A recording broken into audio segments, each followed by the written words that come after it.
Olá, trago hoje aqui uma sugestão para aqueles que gostam de ler livros que tratem de temas relativos à educação, mas hoje é um tema bem específico, é o antirracismo. O livro tem por título Como Ser um Educador Antirracista, é da autoria de Bárbara Carini e é da editora Planeta. Já no início, na introdução, a autora se apresenta da seguinte forma: sou a Bárbara Carini Soares Pinheiro, conhecida nas redes sociais como intelectual diferentona. Sim, eu me atribuí essa adjetivação, mas, sinceramente, todo mundo que me conhece logo entende e concorda com a minha auto-intitulação. Sou uma mulher negra, nordestina, de ascendência materna quilombola, do Mucambo dos Negros, nascida e criada em Salvador, no bairro da Fazenda Grande do Retiro, onde ganhei régua e compasso para construir meu mundo. O primeiro capítulo tem por título Eu, professor branco, posso ser antirracista? E ela diz assim: a pergunta que mais escuto de pessoas brancas nesses anos de ativismo dentro da causa racial é: qual o papel delas na luta antirracista? Isso por várias razões. Porque pessoas brancas não se racializam, porque elas não entendem o que é racismo e, por consequência, o que é antirracismo. É muito comum, dentro de um trabalho pedagógico em sala de aula, pautarmos uma prática voltada à educação para as relações étnico-raciais. E os professores e as professoras instantaneamente associarem tal ação a falar de pessoas indígenas ou de gente negra. Esses profissionais dificilmente pensam em dar uma aula ou preparar uma sequência didática sobre branquitude.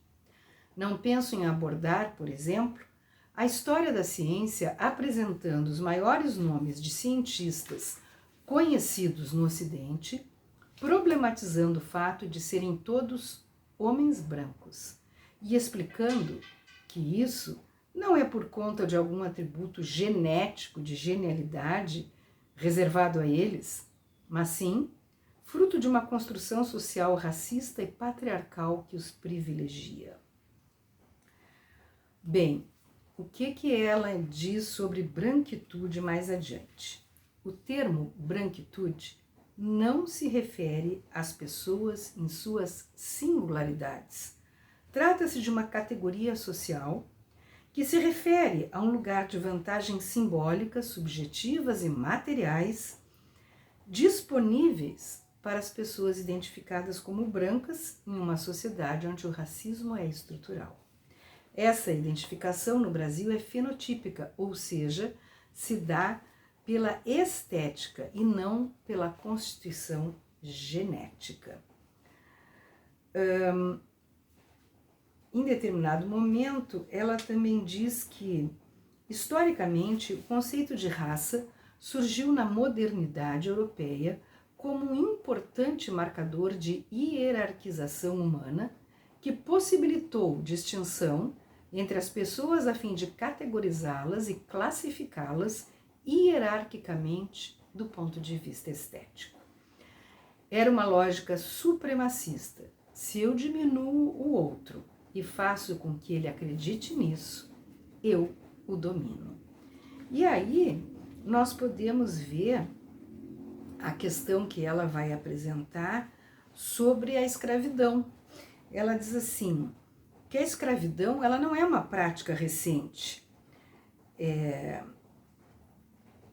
As experiências de escravidão ao redor do mundo são antigas e eram causadas por dívidas ou confrontos étnicos, de modo que o grupo social escravizado em um confronto poderia, em outro contexto, vencer a batalha e passar de escravizado a escravizador. No entanto, a modernidade recuperou a pré-história da humanidade, pautando a escravidão de um modo ontológico. Nela não existe o escravizado, mas o escravo. como se o sujeito nascesse para ser escravo, e toda a sua posteridade também, e como se existisse uma marca indelével da escravidão que eterniza a desumanização e o pertencimento dos corpos negros às pessoas brancas. É como se fizesse parte do ser da pessoa a escravidão. Ela é escravo desde todo sempre e para sempre o será. Na realidade não é isso, né? Ela era uma pessoa livre que foi tornada escrava por outros. Uma coisa muito interessante nesse livro é o seguinte, quando a autora pensou na educação da sua filha, ela viu que essa sua menina não conseguiria se identificar em escolas tradicionais. Então, o que ela fez? Ela criou uma escola direitinho, aprovada pela Secretaria de Educação, tudo certo. Ela criou uma escola afro-brasileira, que se chama Escola Afro-Brasileira Maria Felipa. E nessa escola, vejam que interessante, as crianças aprendem sobre as potências da cultura afro-brasileira, tais como capoeira, maculelê, samba, culinária ancestral, por exemplo, a feijoada, o acarajé, mitologia de orixá, mas aprendem também aritmética, com base em artefatos matemáticos africanos, como o osso de Lebombo e o osso de Ixango, reproduzindo essas estruturas em argila. Aprendem formas geométricas com base em papiros africanos, como o papiro de Ames, e também a partir das tranças nagô e dos fractais africanos. Com os tecidos da costa, elas reproduzem maquetes de pirâmides. Ainda no campo da etnomatemática, nossas crianças aprendem sistemas de contagem com búzios e raciocínio lógico por meio de jogos matemáticos africanos, como a mancala. Como a educação infantil é um espaço de criação do ambiente de letramento e o ensino fundamental é o próprio desenvolvimento do ciclo de letramento, e considerando que a escrita surgiu em África em 3500 a.C., no mesmo período em que surgiu a escrita cuneiforme dos sumérios, apresentamos às nossas crianças os hieroglifos e suas simbologias, bem como os adinkras, também buscando fortalecer esse processo da escrita a partir das referências do pioneirismo ancestral. Cada turma da escola afro-brasileira Maria Felipa é nomeada por um reino africano, ou ameríndio. São eles, entre outros, Império Inca, Reino de Daomé, Império Maia, Império Axante, Império de Kush, Império do Mali, povos tupinambás. Ou seja, em vez de nós termos a turma 1A, 1B, 1C, nós temos elas assim denominadas. Ela depois conta uma questão que eu achei muito interessante, que ao invés de digamos assim, trabalhar com as crianças da primeira infância abordando o racismo, apesar do racismo existir e de elas viverem em ambientes antirracistas, eles optaram por falar do poder do povo africano, do pioneirismo, das produções, e assim as crianças se formam por uma perspectiva de reforço positivo e não pela negação do que a sociedade racista afirma sobre os negros. Ela conta um caso de uma menina de pele negra, menos escura e cabelo cacheado, que chegou para uma menina negra retinta de cabelo crespo e disse que o cabelo dela era feio. Claro, a mãe da criança procurou a direção da escola, etc, etc. E aí eles iniciaram um projeto chamado Meu Crespo é de Rainha. Trabalharam o livro da Bell Hooks e mais outros livros relacionados ao cabelo afro. Fizeram um desfile de moda infantil com as crianças, bem como uma sessão de fotos com cada criança vestida de rei ou de rainha, sentada num trono, e depois uma força-tarefa fora da sala de aula. Combinaram que todos os dias, quando aquela criança passasse pelo porteiro, ele iria elogiar algo dela. A secretária também, a profissional de limpeza também, enfim, toda a escola. E isso se tornou, deu muito certo e, enfim, resolveram assim a situação. Ela também conta que ela foi uma vez numa escola para falar e aí ela falando para os alunos, começou a falar sobre o genocídio, sobre o genocídio negro, e lá pelas tantas, os alunos tomaram a palavra e começaram a trazer fatos da vida cotidiana deles. E aí ela se deu conta de que, como ela já não morava mais na periferia, na favela, né,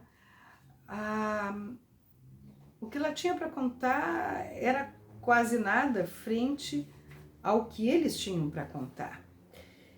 E aí, depois daquele encontro com esses alunos, ela modificou a sua fala. Ela, quando convidada para falar, ela falava só das coisas positivas, de tudo que o povo negro tinha de conquistas, de heranças, porque ela disse que esse era o papel, né, que ela deveria fazer se ela quisesse que realmente aqueles alunos negros se vissem de uma forma melhor.